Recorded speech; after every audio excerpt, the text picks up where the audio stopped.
Puji Tuhan, nama saya Daniel Muid dari STT RMK STT Rumah Murid Kristus Bitung. Mata kuliah Spiritualitas 1. Dan pada kesempatan kali ini saya akan membawa materi tentang arti dan pentingnya spiritualitas. Arti dan pentingnya spiritualitas. Tujuan dari materi ini adalah supaya kita dapat mengerti apa yang dimaksud spiritualitas, serta bagaimana fungsi dan pentingnya spiritualitas dalam pelayanan sebagai orang Kristen.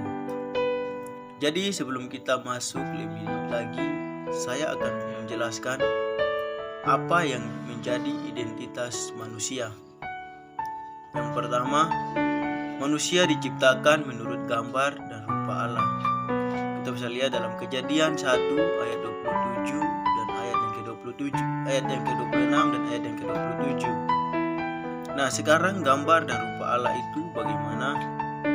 Dalam Yohanes 4 ayat 24 di sini dikatakan bahwa Allah itu adalah roh adanya. Sehingga kalau manusia diciptakan menurut gambar dan rupa Allah, berarti esensi manusia itu adalah roh. Jadi manusia itu adalah makhluk rohani. Itulah yang menjadi dasar dari pembahasan kita tentang spiritualitas kekristenan. Nah, manusia itu adalah makhluk roh, dan roh itu atau spiritualitas. Manusia akan mempengaruhi karakter manusia, dan kemudian karakter itu akan dampak atau dimanifestasikan melalui perilaku seseorang. Karena perilaku seseorang ini adalah gambaran dari spiritualitas dan karakter orang tersebut. Nah, sekarang apa itu spiritualitas? Spiritualitas yaitu kualitas atau keadaan yang berkaitan dengan roh seseorang. Sekarang kita akan melihat dalam Alkitab agar kita dapat mengerti tentang keadaan dan kualitas roh manusia. Dalam kitab 1 Korintus 2 ayat 14 dan ayat yang ke-16, dan juga dalam pasal 3 ayat 1 dan ayat yang ketiga. Jadi saudara-saudara, ada dua tipe manusia berdasarkan keadaan rohani atau spiritualitas. Yang pertama adalah manusia rohani, atau dalam bahasa Yunaninya disebut pneumatikos. Yang kedua, manusia duniawi. Jadi ada dua manusia duniawi. Yang pertama, psuchikos, manusia duniawi di luar Kristus. Dalam 1 Korintus 2 ayat 14. Perhatikan penggunaan kata baginya dan ia. Jadi roh, tubuh, jiwa dan di luar Kristus, ada di luar Kristus. Yang kedua, yang tadi pertama psuchikos, yang kedua nepios atau sarkikos, manusia duniawi yang ada di antara jemaat Korintus. Dalam 1 Korintus 3 ayat 1 dan 4 bisa kita bandingkan juga dalam 1 Korintus 1 ayat 1 dan 3. Perhatikan penggunaan kata kamu. Nah, jadi harus dibedakan antara manusia duniawi sarkikos yang berada di antara jemaat Korintus, sedangkan manusia duniawi psuchikos yang berada di luar Kristus. Nah, jadi ada juga yang namanya manusia rohani, pneumatikos. Dan kalau kita lihat dalam 1 Yohanes 2 ayat 12 dan ayat yang ke-14, bahwa manusia rohani memiliki tingkatan. Yang pertama, anak-anak orang-orang yang sudah bergerak, yang sudah mengenal Tuhan.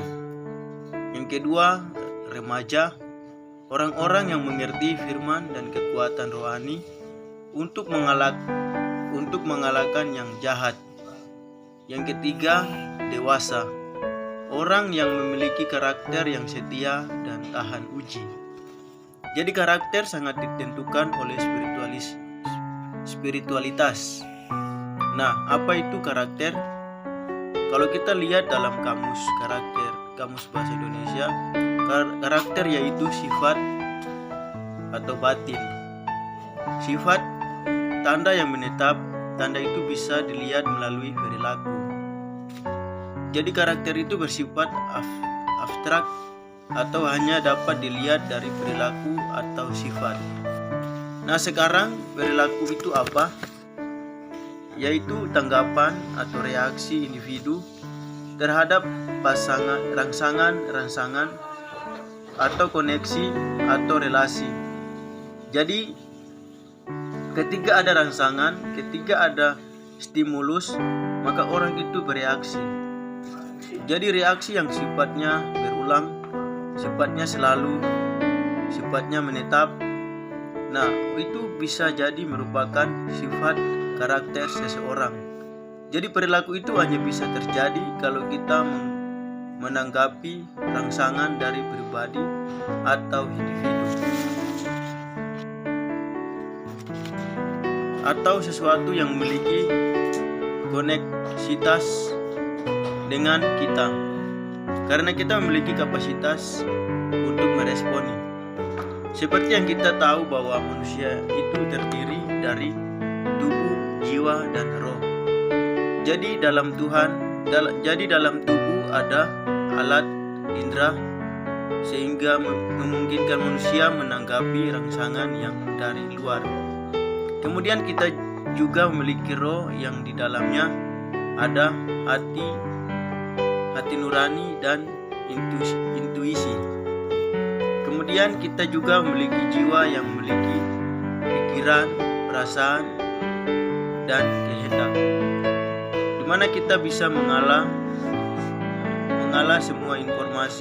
semua informasi yang bisa kita dapatkan melalui alat indera dan juga hati nurani dan juga intuisi. Nah, jadi dengan tubuh, jiwa, dan roh, manusia memiliki kapasitas untuk berelasi serta menanggapi. Jadi dari kapasitas berelasi yang kita miliki dalam tubuh, jiwa, dan roh kita bisa melihat bahwa manusia itu memiliki 4 jenis relasi yang terjadi. Yang pertama, supranatural. Manusia memiliki pengalaman berelasi dengan Tuhan, malaikat, dan roh jahat. Yang kedua, relasi dengan Allah, yaitu manusia memiliki hubungan dengan binatang. Yang kedua, relasi dengan alam. Relasi dengan alam, yaitu manusia memiliki hubungan dengan binatang, tumbuhan, benda, dan lingkungan. Yang ketiga, relasi dengan orang lain, yaitu keluarga, masyarakat, dan orang asing.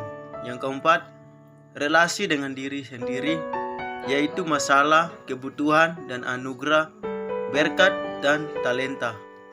Nah, jadi dari kapasitas relasi yang telah saya jelaskan dalam tubuh, jiwa, dan roh, maka manusia membangun perilakunya berdasarkan 4 jenis relasi tadi. Jadi setiap respon kita terhadap relasi itu akan memunculkan sebuah pola perilaku kita.